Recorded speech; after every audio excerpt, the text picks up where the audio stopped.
Howdy Breakfast Club, Sketchy here, and Happy New Year to you. So, as you might imagine, I've drank quite heavily, and it's really early in the morning right now, so I'm a little bit haggard. But I'm going to try and be as concise and on point as possible, if that's even possible, so do bear with me. Now, today I want to talk about something I've been thinking about lately, which is online friendships and discerning motivations. So, it's really difficult in this context on YouTube, Twitter, social media in general, to differentiate between people's motivations when they interact with you. In real life, we have the full context of the person. If you spend any amount of time with them, they're going to do things when they think nobody's looking. And that's when you kind of get a glimpse into their inner character.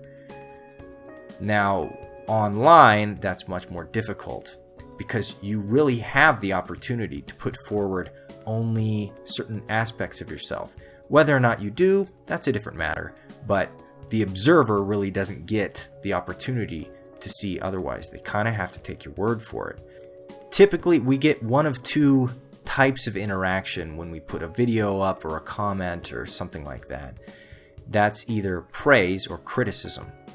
So in the context of praise, it's easy to see how that can be used as a tool to manipulate people. Flattery gets you everywhere. To ingratiate yourself with the person that you're interacting with and potentially make friends with somebody or give the impression of friendship to somebody whose best interests you don't have in mind.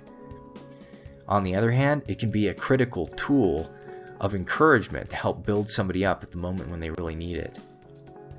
It can also, with good intentions, overinflate the ego and give somebody a false sense of self. So praise is something that, while it feels nice, should be handled with caution. Criticism is similar in that it can certainly be handled wrongly. It can be presented as something to tear somebody down with selfish motivations of simply grinding somebody down, pushing them down, making yourself feel better by making somebody else feel worse in comparison. It can also be given fallaciously. Criticism for something you don't understand or simply don't agree with, even if it was stated well. It can also be given as constructive, which is obvious, but sometimes unstated.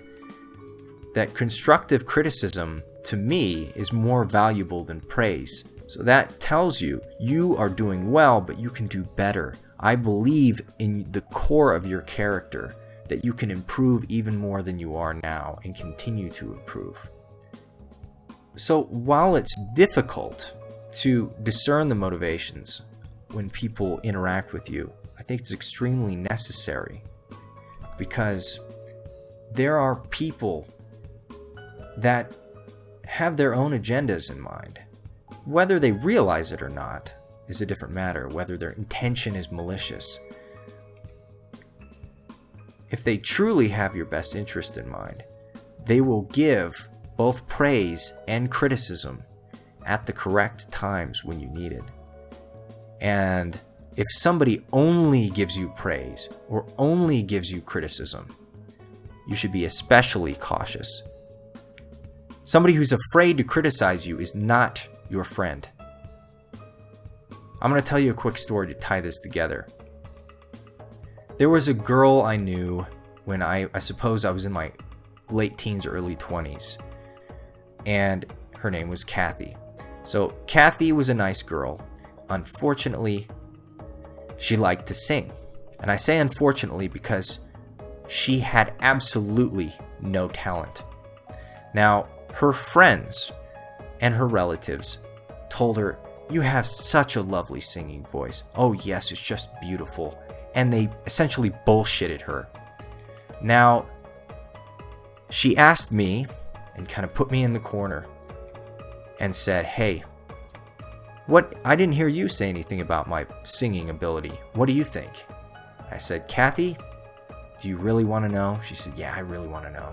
I said, "Okay, you're fucking tone deaf." I don't want to be mean. I don't. But you are tone deaf. You have absolutely no vocal skills whatsoever. Your pitch is way off. Either you're so sharp my ears are bleeding, or you're so flat that I want to shit my pants. She was totally pissed off at me. She threw me out of her life. I was like, okay, well, you asked for it. I was honest with you. So the sad thing is that instead of my word, she took the word of people who told her what she wanted to hear. And as a result, based on these false pretenses, she went to a record company with her demo tape, and yeah, you can imagine how that went. They were a lot less kind with their criticism than I was, because they didn't care about her. They didn't have her best interest in mind. That utterly crushed her, and she was devastated for some time after that. As a result, I've always said since then, an acquaintance will tell you sing beautifully even if you absolutely don't. Whereas a true friend will tell you that you're fucking tone deaf for your sake.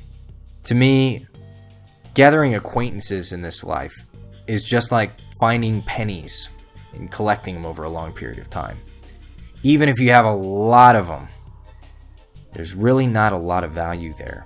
On the other hand, finding a true friend, a genuine friend who has your best interest in mind and will put you even above your friendship by being unafraid to criticize you for your benefit. That's like finding $1,000 bill. It's 100,000 times more valuable than an acquaintance, in my book anyway. So I'll leave you with that. I hope you're having a great New Year's Day, and give your warm welcome to 2016, and up next, ZZZ Giant Awake. Have a good one.